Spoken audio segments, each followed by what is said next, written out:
the lighting normally would start at 6, but you know how things are coming from different parts of Fairview and Charlotte. But basically, I'd like to have to make a motion to be bringing this meeting to order. I move that we bring this special call meeting to order. Do I have a second? Any discussion? All in favor?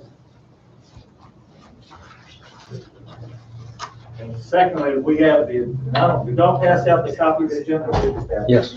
Okay, so I need a motion to accept the agenda for this meeting. I move that we accept the agenda as printed for this meeting. All in favor? Okay, a couple of things I want to cover before we get started on this. If you'll notice here, I'm Gary Wilfong. I'm the mayor of Fairview. I've lived in Fairview for 40 plus years. And first, I'd like to thank all of y'all for your concern of what takes place within the town of Fairview and support of everything that does take place. And thank you for being here today. With that being said, we'll start from my left there. Patricia Kennedy is one of the town council members. We have Terry Price. So I'm Gary Wilfong. Two of the town council members that are not here are David Link.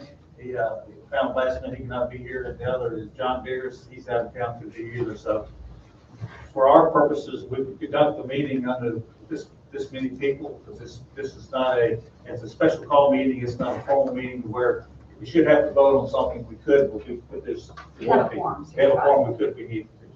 So with that being said, I'd like to, I don't think if they hand out things to work, just to be sure we get things done. This meeting needs to be, I want people to be patient with what's said or being said or what they anticipate, be professional, respectful, and all those things as far as how we conduct the meeting today. So I appreciate any help in doing that.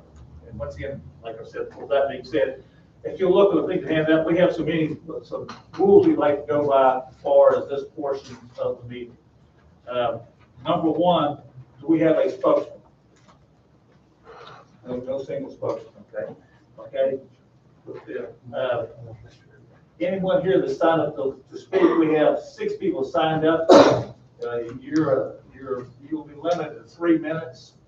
If during that 3 minutes you find yourself in a position where you want to finish a specific point or a valid point, Teresa will be calling up time limits up, but we'll let you continue. And once your point has been made, keep it short as you can, then we'll continue on to the next speaker. When you come up to speak, if you'll give us your name and where you live and the street address for our records. Okay, and if you would, those that do speak, if something has already been said that you and you want to repeat it, we ask you not to do that. Just say something that has been said on people prior to you, if you would do that for time purposes and avoid repetition. Okay, as far as the meeting itself, the town council members that are here. Did I introduce you? No. Oh, I'm sorry. This is only not just our town attorney. I'm sorry, I got down here. So I apologize. I'm not used to her to be in all these meetings, so I apologize for that. So the council will not be making comments on what y'all say. You understand? There won't be any dialogue back and forth, and no comments. Is that correct? Okay. If there is something that is said, we are allowed to ask maybe to qualify what you did say. It's not a comment, it's just to clarify something you said for validation type purposes, that sort of thing. So be aware that we may ask a question, but we won't be commenting on what you're saying, asking a question.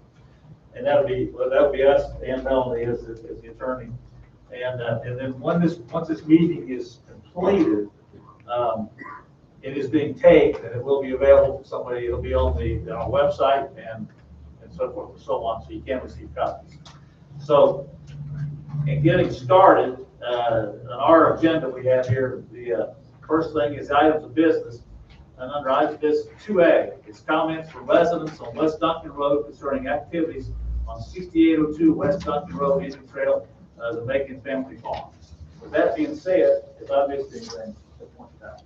Good. Okay, on our comments, I'd like to ask Chuck, how do you got to come forward? And let's say if you'll state your name once again for recording purposes and your address. Testing. Where I can lean over. Chuck Honeycutt. We live at 6806 West Duncan Road. Was that all you wanted to do? Okay. So I'm not the spokesman because I want to make sure everybody here has ample time to speak. I have communicated to both Ed and the mayor on numerous occasions. I know you guys are deeply in tune with how me and my family feel about what's going on at 6802 West Duncan because we live directly beside it. One thing I did want to do is make sure that everybody here understands what our concerns are. Because when I listened to the meeting in September, it was clear, at least from listening to the notes of that meeting, the thought was only a couple people had complained and had concerns with what was going on. It's gone well beyond that, as you can see from the room today.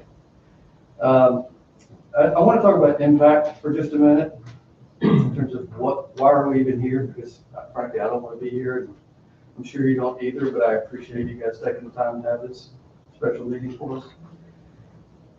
Just to give you sort of a picture of what we've been dealing with. Imagine being sick and attempting to sleep in the morning, yet you can't because you're jolted with the constant sound of clanging dump trucks 30 feet from your house, from your kids' bedrooms, actually. Imagine trying to sit outside with friends or play basketball with your son, and you can't. You have to come inside because you can taste the dust in your mouth. These trucks going by. Imagine hosting your family at your home on Good Friday, only to have more than 40 dump trucks pass through. This is what happened on the last Good Friday. Coating all of your guest vehicles in dirt and making it impossible to spend time outdoors, again, due to the dust. Imagine leaving Charlotte and buying 5 acres in the quiet small town, thinking you found your peaceful home, only to discover that you've moved next to a farm that's behaving as a landfill. And then imagine trying to sell your home because you think about it and you keep seeing that nothing's being done. So you start thinking about, could I sell my home? Possibly, likely for significant loss. Imagine somebody looking at your house to buy it and there's a constant flow of dump trucks going by. It's not good for property value. Dust on our cars, dust in our air conditioning, dust on our indoor air filters, which we showed the mayor and Ed late last year. And again, greatly limiting to what our family can do to enjoy the outdoors of our homes. The other concern I want to make sure and hit, I don't know how much time do I have? 5 minutes. Perfect. Is I do have concerns about flood insurance related to our property. With the constant flow of dirt going back into that property being dumped and spread, I would argue not perfectly controlled outside of the watershed, there is little chance that that's not going to affect flood zone. If you look at the flood maps that I sent earlier today of the current and the potential future flood maps, the flood zones are not getting smaller, they're getting bigger. This is not going to help. So really what we're here to ask the town to do, because one thing I have learned in digging into this issue, and I actually like, is that the town is left with a lot of authority. I really appreciate that. I think that's how it should be. I think town officials are closer to issues than state or federal, and that's where the decision making should be. So I would ask you guys for your help to help defend the rights of those around this property. I think that gets the point. Any questions? Maybe you can take a couple minutes of mine if you need to. No, I appreciate that. You're touching on a lot of the stuff, so I can't repeat it really. So. I appreciate that. I think that gets the point. Thank you. Mike Lucas. Lucas. So again, I'm not a very good spokesperson, but I want to Name and Mike Lucas, out 6909 West Duncan Road. So I really don't come to these meetings to complain. I'm just frustrated. I think I speak for everybody here. We're very frustrated. We're not troublemakers by any means, but something's got to be done. Something needs to be done quick. You all have the power to do this. I know y'all do. Y'all have the power. Y'all can stop this or do something to fix this because something has to be done. The large boulders in the road, the mud on the street, the dust, it's a safety issue. Imagine a motorcycle coming around that turn, going straight into a tree. Somebody's gonna get killed. It's just a matter of time. It's affecting everybody there. I take pride in my house, my vehicles. I've been replaced on my Escalade 4 rounds because of the road. My truck and my wife's car, my Marshall, everything stays dirty. It gets all my driveway. I don't have to have my driveway pressure washed 4 times because of all the mud that tracks from the golf course all the way past the horse pasture. It's ridiculous. I've reached out to Macon myself, asking to please, hey, put asphalt, put gravel down.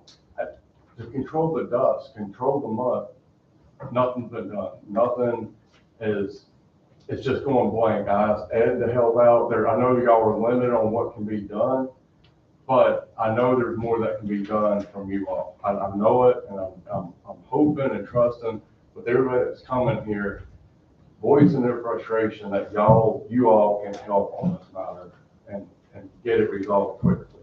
That's all I got. Thank you.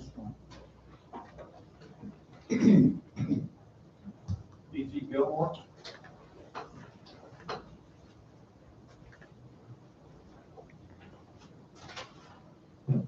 B.G. Gilmore, 7013, West Duncan. We were kind of there a lot longer than some of our other neighbors. We bought into our little corner. We've seen a lot of changes. We've seen the gas pipeline go in that winter. We've seen all the new beautiful houses come in. You guys are gracious enough to limit the size of the houses and the lots. It's really beautiful. It's a wonderful street. And we've been there through a lot of seasons. I realize that it's a farming community. I'm from the country. I'm from Anson County. I'm used to seasons. I know how long it takes to get up the corn. I know how long it takes whenever we have manure spray. I know that if you see combines come, a couple of weeks they'll be gone. It's where we live. I love it. What I don't like is even on my very corner, farthest place away from this site, I can hear the dump trucks. When I get home at 4 o'clock, I can hear the dump trucks. For the longest time, I thought it was shooting. I thought people were target practicing. Found out from my wife, she hears them all day. From my barn all the way to Garrett Road, you can hear the dump trucks. You can see them pass. 2 days ago, I came home by the golf course. I have to travel that way. It's out of my way. Because my daughter travels that way. She's a new driver. It's her first year, first car. And I followed a tractor trailer dump truck through the golf course where he's forced to drive in the middle of the lines. I get it. I got a CDL. I used to drive a big truck. I understand you can't keep them in a line designed for a road not designed for. I saw him cross doubles. I saw him cross when he was making his left onto Garrett. I saw him crossing the lines. I saw him having to go into the middle of the road and wait so he could turn to go into the property. And I see the condition of the road. And I realize that you guys are that you worked out a deal to have the road paved, which is awesome. But how long is that paving going to last if they keep, 30, 40 trucks a day? So just to reiterate the seasons, I know how long I got to hang in there for combines and for manure trucks. But how long is the season of dumping going to last? Is it going to be until there's no more construction sites? Because we can follow them, go back to where they're at. There's a lot of building going on. I don't know what the business model is for all these dumps going in, but no one would come into my property and dump if I didn't get something out of it. So I don't understand how long, 5 years, 6 years, will the road be destroyed again after you pave it? But my biggest concern, since I am so far removed, is my daughter. She travels that way to go to college, to go to SPCC. Told her she can't go that way, not anymore. Because the dump trucks, they just cross the line. Partially because they have to, but it's unsafe for her to go that route. And I see lots of bikers on bicycles go by my little corner all the time. During the week, they love it. There's little things painted on the pavement for their course. I hear them talking about how much they love riding by there. If I would have been a smarter man, I would have given them all flyers to come here too, voice their concerns. I'm sure they don't want to fight dump trucks, but I do appreciate the time. Thank you very much.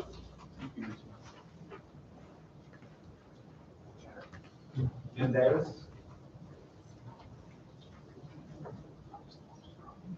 He's gonna speak for the Brad's on that. Brad Davis, 6816 West, I'm gonna do this, for the sake of the people behind me. 6816 West Duncan. Um, BG was kind of headed this direction. And the thing I want to point out, let me explain something. I grew up in Randolph County in a trailer park with dirt roads. I'm used to dirt roads. Dirt roads do not bother me. What I don't like about our road since the multitude of dump trucks is the fact that our road has become basically a one-lane road. To avoid the potholes, everything in my vehicle rattles, and it's man, that seems like a first world problem. But driving home shouldn't be, if you go off-roading, I get it, but driving home shouldn't be the reason that everything in your vehicle rattles. I drive down the middle of our road just to avoid the potholes, and even then, you can't avoid all the potholes. Mike talked about replacing rims, replacing parts on the vehicles because things are just, they're wearing down a lot quicker. I get it. Dirt, we live in the country. But the one thing that bothers me, I think, the most is the state of our road. And then to BG's point, if we repave it, how much, how long is that going to last? Because there have been attempts, I will give the county credit, there's been attempts to patch some of the potholes. But the problem is, for normal wear and tear, that's going to be sufficient. But for, dozens of dump trucks a day, that it just rips the patch jobs back out. That's really all I want to say. So it's Brad, is that correct? Yes, Okay, Brad. so yes, it's the two names together. And now, Larry Stetton, how you pronounce it? Larry Staten, 6416 Howard Bottoms Road. My property joins his property. He has turned water, he put hole back there, raised that floodplain 5.5 to 8 feet with dirt. That turns the water on everybody on the other side of the road that don't have their property the same height as his. That's the law. Because I was in the grain business years ago, and if we filled up one side of the creek, we had to fill up the property on the other side of the creek so that fellow's land would not be flooded. He had done that. He rearranged the creek to suit him, with a big backhoe, excavator. He blocked off the creek that comes down behind my house. And as I know, with the law and everything else, they're supposed to be a 200-foot buffer on Goose Creek. You're not supposed to be able to do anything. Farm or whatnot. You go right down here and look at Chad's place on the creek right down here. They come in there and move the trees back from the creek. Planted trees 200 feet back in that field where he's got that side he can't use. But they let him do anything he wants to down there. If you walk across that property down there with somebody that's in this office works here, should go down there and walk across. There's some gullies down there. You put every truck out there, every car out there in that field. They're gonna be farming. What they gonna be farming down there on raw red dirt that they're digging out where you put in apartments? It won't grow anything. But there's somebody that got their wires crossed. And it does sound, at my house, it sounds like it's in the backyard. Every time the trucks pass, you hear them all day long. And there's been thousands of truck loads of dirt all in them. The boy that's supposed to be in charge of it with the state and federal government, he's been in the mountains since that hurricane. I talked to him the last time, he said just keep track of what's going on. But they had a meeting down here and said they're supposed to move that dirt. The federal government said they're supposed to move that dirt. Somebody's not really enforcing it. Back from the creek. You go over on Lawyer Road, at the airport right there, and you look where that's filled in there, and it drops off right down on the creek bed, right down off that bank. He filled that up to the creek, about 10 foot deep. They made him move it back. Now, why haven't they made him move that over there back in the creek? And that temporary bridge in there, two flat cars, railroad thing, they ain't gonna get a bridge in there. Bridge gonna cost you $2 million. To get a bridge in there with a pass code over that floodplain, where that water gets up. Those people up there on Lawyer's Road got the new houses, water going in it. I've seen water right after you go when the creek is full of trees. That golf course, that whole end down there, that stop sign right there on the corner, West African and High Bottoms, the water was over the top of it. That's a lot of water. That's it. Well, our list shows that's the number of people signed up. Do we have any, but then we have times. Yes, sir, if you'd like to speak. Yes. Go ahead, name and address, and anybody else that wants to speak, just let us know. That's where the list stops. My name is Michael Snitka, I live at 6905 West Duncan Road. I've been moved here to Washington State 4 years ago, and brought a family, everybody else fine. Love the country, peaceful, till I realized it for the last 4 years, been going on trucks back and forth. 2 weeks ago, I've been going through neighbor chat, 120 messages in 10 hours. Got my attention. Prior to that, my wife driving a Mercedes-Benz, popped a tire, right, caught it right in the middle because big rock was on the roadway when she came out behind the corner. Cost it $560 a tire, times 2 because you can't replace one, you gotta replace 2. So about April 18th of this year, when I realized that the people contacted, get water trucks or sweeper, nobody did nothing. What I did, hooked up the truck and trailer, plugged it right at the entry of their property. Get somebody attention because it's kids coming after school, playing ball rolls over on the road. 35 miles on, the truck going 52, loaded. Is he gonna stop and die? No, he won't. About a week ago, my daughter go get the mailbox to the mail. The semi truck went by it, screaming next to her, she jumped up. I had to call lieutenant from the sheriff department. He showed up there, spoke with her physically. And he's contacted DOT, he's looking to get a speed control, one of those monitors, display when the people come, trucks coming up. And of course I got assaulted on April 18th by UL Excavating and Grading Company, which they were through construction. So he's got a charges pending in state right now, as we speak. Because I will now move with the truck, I said, till you get a sweeper, or bring somebody attention so we can handle it peacefully. He come on and assaulted me with a chain, hooked it up to the truck with a semi truck, yanked my truck about 4 or 5 feet out to the road, off the shoulder, pushed me around, re-injured my right arm, which I had an injury before, bicep. Now I can't lift it. Much as I did, it was growing back together. They pushed me around with these 40 individuals I identified with my left shoulder. I'm having the issue to turn the wheels there.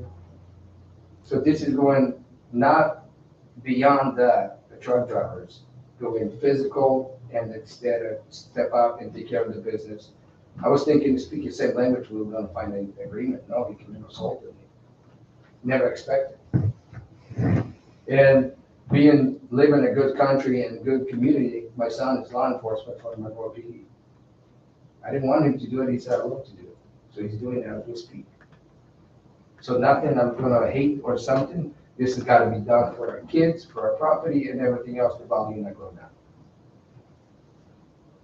I contacted everything, spoke with Ed over the phone, because I travel a lot for commercial contracting.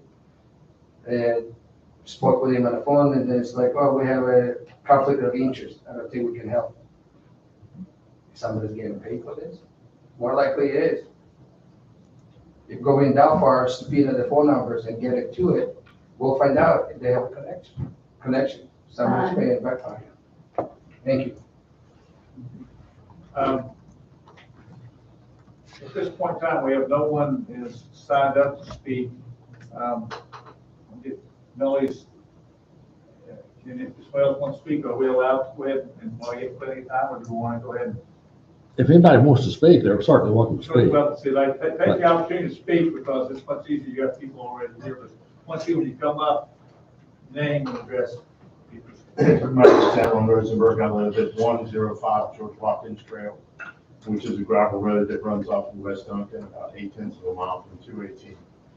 A couple of things, we talked about the safety issues and the cost that it's cost my family in just replacing tires and rims on vehicles. We spent over $2,000 doing that because of the large rocks that are left in the road.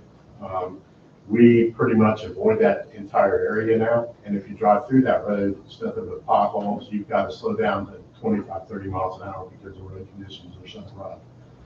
One of the things my wife and I do, we have a screened-in porch on the back of our house. And it's our habit every morning about 6 o'clock, we go out there and have a cup of coffee and chat for a little bit. And at 6 o'clock in the morning, there's dump trucks passing by our property on West Duncan heading to dump.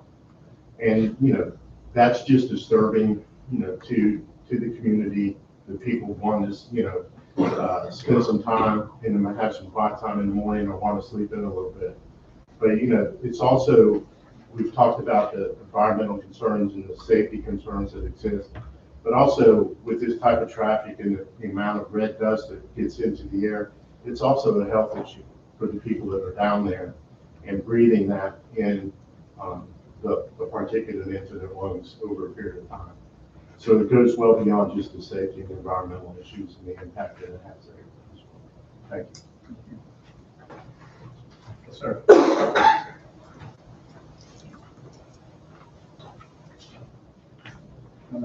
My name's Lee Joyner. I live at 1213 Twin Oaks Road. I actually grew up right down the street here, lived in Fairview since I was 12. Worked at Carolina Green for Chad Price for a few years too. I know how Goose Creek is supposed to be handled. From what I can tell, it's not being handled correctly at this property. So I'm sure y'all are fully aware by now. Me personally, I've had holes ripped in brand new tires that I bought. Thankfully I was able to get it taken care of pretty cheaply, but shouldn't have to do that. Not only that, I've had to drive through those turns so many times, I've torn my truck up, I just go the other way, drive 5-10 minutes out of my way just to go to work. I've also had to call the DOT several times about mud on the road to the point of I got work and it looked like I went mudslinging that morning. And frankly, it's really getting irritating. Thank you. Anyone else? Take advantage of the opportunity to get up to speed, sir.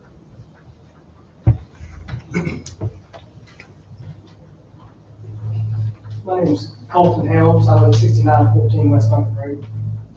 I would ask, is Mr. Macon here with us today? Is this you? Yep. Okay. I'm just curious, is there permitting for what's been going on? Does anybody have that answer? Yes or no? For what's being done right now?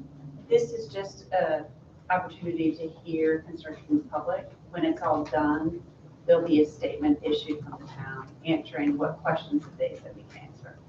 So no questions, it's just statements based on. I mean, you can ask questions, you're just not going to get a response from the council tonight. Okay. So that is a question I have. Whenever, my understanding is when you clear property, you've got to have a permit for runoff.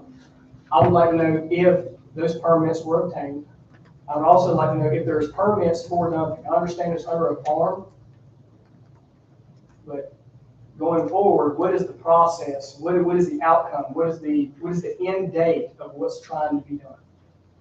I understand business gets done, but what's interesting is typically in business, you will typically try to keep the community civil.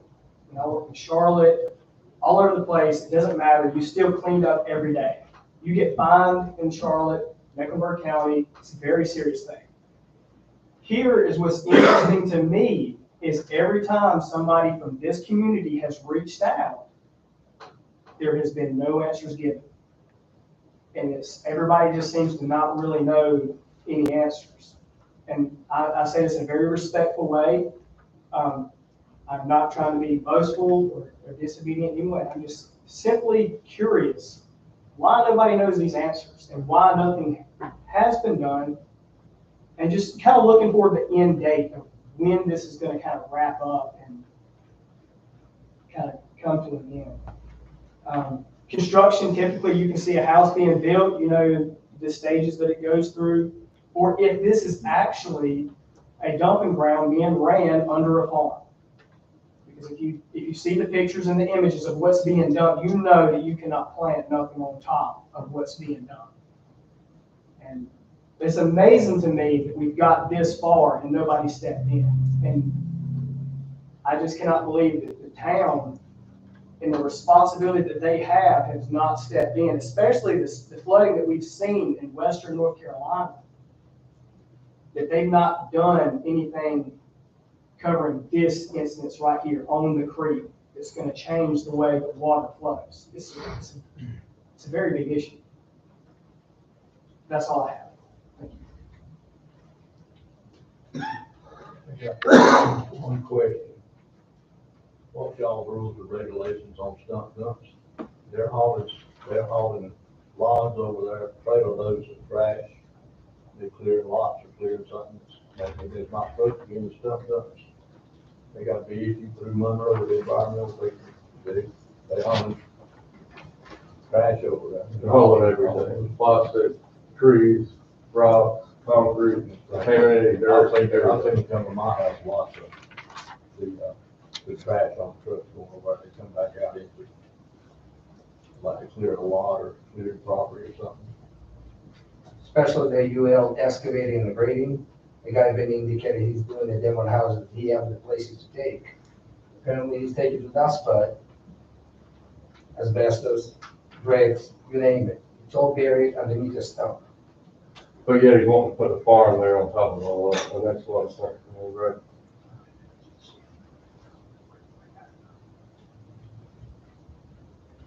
Anyone else care to speak? Anyone that already just spoke, if you have anything else that you want to add to it, this is the time to do it. So during the incident on April 18th, Mr. Liverchuk, the company, UL excavating company. Yeah, come to the mic, because we'll be recorded, please. Yeah, okay. So he was on the phone with apparently with the gentleman as the owner of the company. The sheriff deputy was asking him, it's like, hey, who directed you to connected to my truck, a Yankee with a semi truck loaded 60,000 pounds. He said he told it to do so.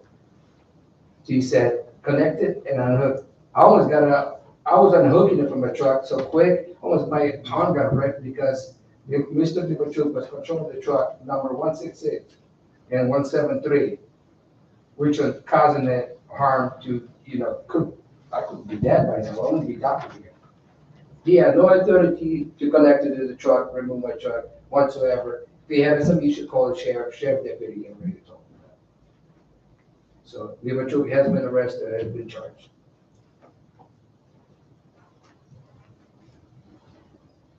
So at this point in time, we need to, unless nobody else speaks, like I said, if you look on your agenda, the second half of 2B, it's a closed session pursuant to NCGS 143-318.11 Alpha 3 to supplement the town attorney.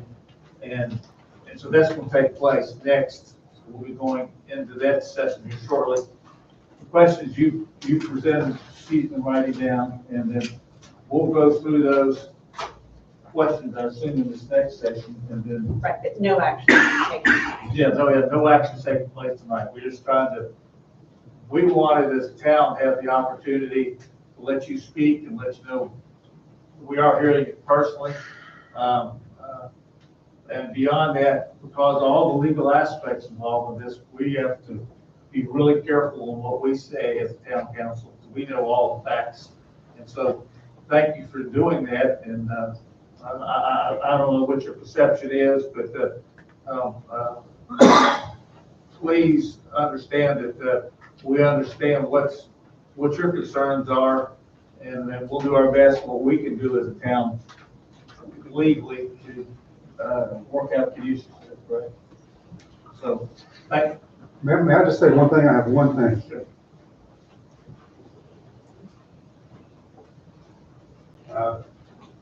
Out of order, the DG Gilmore, 7013 West Duncan. I would like for what are the odds that if we had this same discussion in Chuck's front yard, any daytime, any weekday, we couldn't have had this conversation, any part of it? That's where we're all at. And I get that you guys have got responsibilities legally, and we have a vested interest that's not with the community. But it would be much different if it was your front porch, or if it was all of us trying to hear you speak, and the truck's going by. So that's what we all need. We just hope you guys can feel it like we do. Thanks.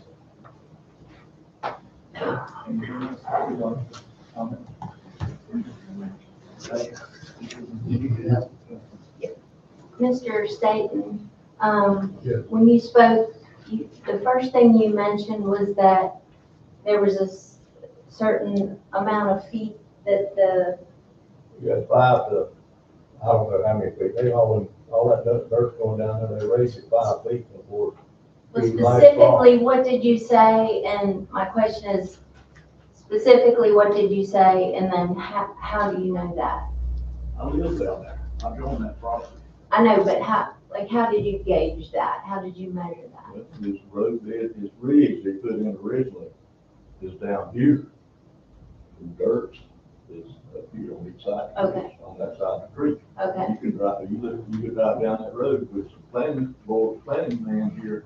Yeah. He should go down there and look. He should go down there and see it. He ain't been down there looking at it. But he issued permits. He never goes back and checks what his permits are doing. okay, thank you. That's when you haul 2,000 to 3,000 loads of dirt down there in the last 2 years, it's gotta go somewhere, and it's going up, it ain't going down. But we did, I was in great business, we filled in side creeks up there in Charlotte. We had to fill in on the other side of the creek for the owner of the property on the other side of the creek, keep that water from going on him. You can't turn water on somebody else. That's the law. Thank you. And that's what he's doing, he's turning water to these people. Like, over on West Lincoln, they're back down there where their land goes to the creek. Water's coming up probably 4 feet further up on their property originally when they bought the property. Because at that time, I rode horses all over there. We walked it on Sundays, we walked down in there because it was on the trails that horse people had. That land he filled in was floodplain and wetlands. There's a law against filling in floodplain and wetlands. If you look it up, it's all he's filling in. He's creating more property is what he's doing.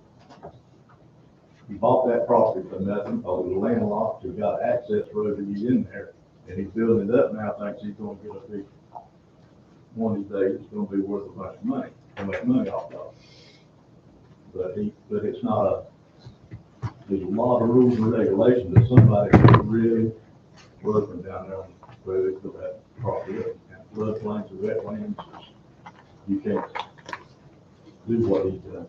But it's a good 5 feet of dirt that's all in there now. You just gotta go up, they can't come anywhere else. And I walk down there, I walk in my property, that in the winter I can walk in my property, I can see it. I'm up on the field, I can see that little cross down where it's at. And they just continuously hauling and hauling and hauling. The creek behind my house, there was an island. Goose Creek went around both sides of it. When it flooded, it went around both sides. They could compensate for the water. It spread out over the wetlands. Well, he come in there with a bulldozer and pushed trees in the creek on the right-hand side of the island where it stopped it up. Water coming down the creek from over here on Lawyer's Road behind my house. When it gets down there where it used to go to the right and right on around with the flow of water, it turns to the left now and has to go about 150 feet up that way to get back into Goose Creek. So that's backing water. That water is backing up on us because it can't get out when the creek's flooded. It can't take it out. The creek was sucking it out the rest of it. It came out, it just holds it, just dams it up. It stays there. Thank you. I mean, it's just created a big problem. It really ain't street like you want it. Well, thank you for your y'all's comments. And like I said, we're going into closed session, so I need a motion to adjourn this part of the meeting. Can I touch on, I didn't mean to interrupt, but can I touch on one thing with that that's pretty important for you all? Just But he was saying that I've been down there on that land before he even bought the land. I was the first one to buy on West Duncan when the new houses were being built. I've done work for Chuck on his house. I've walked back there, I've seen it. Where he's seeing the railroad ties are at, that was raised 3 to 4 feet before the railroad ties were put in, or the so-called bridge that he put in. After that, it's been raised up another 3, 4, 5 feet. You can go to each ridge on the creek and look and see where the dirt is versus what the subgrade is. It's very, very obvious. But over that amount of land, there's a big massive hill back there.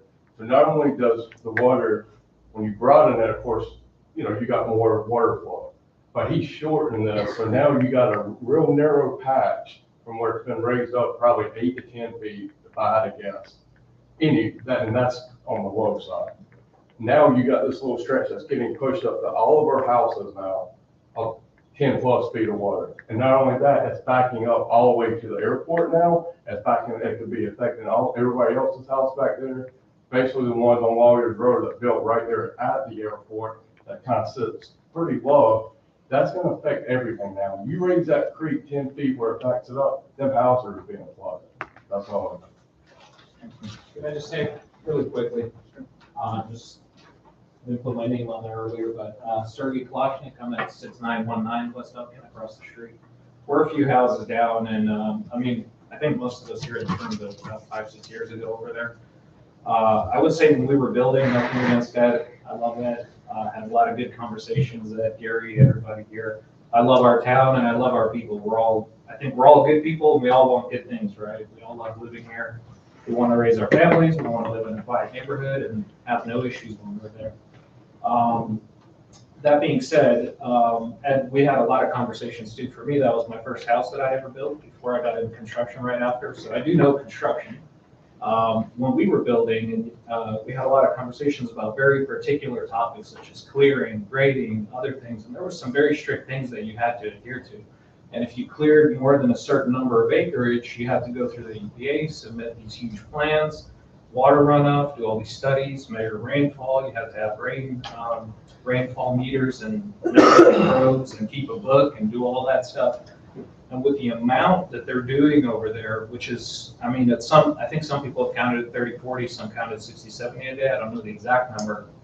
But the problem I run into is when you have a project of that size and magnitude, this is not like you're just building a house down here, for sure, like Colton was saying, that'll be 12 months or so, and they'll be in and they'll be out, when there's a finish date. There's no plan here whatsoever. We don't know what's happening. And just to call something a farm doesn't necessarily give you an understanding of what's happening. And everybody said, what they're dumping there doesn't look like a farm. Things are a little bit weird, right? So as far as that goes, there's some very strict regulations when all of that was combined, and we had to adhere to that. And then when somebody comes in and does this huge whole thing, you're like, wait a second, what's going on here? For a project of this magnitude, there's always a lien waiver, a project manager, there's somebody who's at the top answering for these things.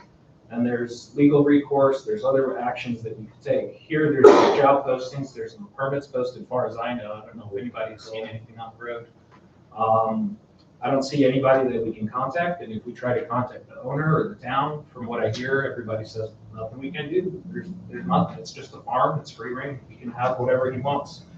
So that for me is just kind of like a huge red flag. If I was running a project, there's always somebody to answer to, and there's always some sort of recourse and some way to contact somebody in charge. And like Colton was saying, you want to act in a way where you're properly working, where you're keeping the people in the vicinity not necessarily happy, but you're working hand in hand. Some construction is unavoidable, which I understand. Building a house next door, you're going to hear hammers for several months or whatever it is. But here again, we don't know a deadline. We don't know what's happening over there. And to my last point that everybody was talking about, as far as safety, one thing I didn't hear mention is, we like to take walks. We have those bikers that somebody mentioned coming across a lot, Sundays, Saturdays, etc., random days of the week. Just a couple days ago, my wife and daughter were walking down the road, and they had to literally jump off the road because one of these trucks was going about 55 miles an hour. I think, is it 35 there or whatever it is? They had to literally jump off the road to avoid, having an issue. And, if I'm fearing for my family's safety where we live, out in the country. We're not in the middle of a crime-ridden city or something like that, right? So I'm like, a couple times she's called me when she went out for a walk, and I'm like, oh no, something must have happened, because I live like maybe 6 houses down, and I think it's like dynamite sometimes exploding. And we literally messaged a couple times with our group asking like, hey, what's going on? Was that dynamite explosion? Are they blasting over there? Or is that just the trucks? That's pretty wild to be inside of a house, 6 houses down, and hear that through your closed windows and doors. Well, that being said, we appreciate all the comments that you made, and it is being recorded. She's been writing, Mel's been writing down the questions you've got. We'll be going into a closed session to discuss what's been said here, and she'll get back and once again address them, all aspects of how it impacts town of Fairview and y'all as residents of town of Fairview. So that being said, thanks for being here tonight. I need a motion to adjourn. You just need a motion to go into closed session. Oh, okay, motion to go into closed session, I'm sorry. Okay, thank you very much, and like I said, we'll be getting information. When do you think we could hear something on the decision that's being made? Well, I guess to answer your question, President, I say something wrong here. We're going, like I said, two of the town councilmen are here today. Something like this, we need to have all council members present before we have, you know, a good justifiable discussion among them, how we handle this. 2 of them are gone tonight. So that being said, I can give you exact time frame. We will go over what's been said here tonight. She'll go back, Gail will go back and look at what all is involved, and then we'll get that out to you just as soon as we can.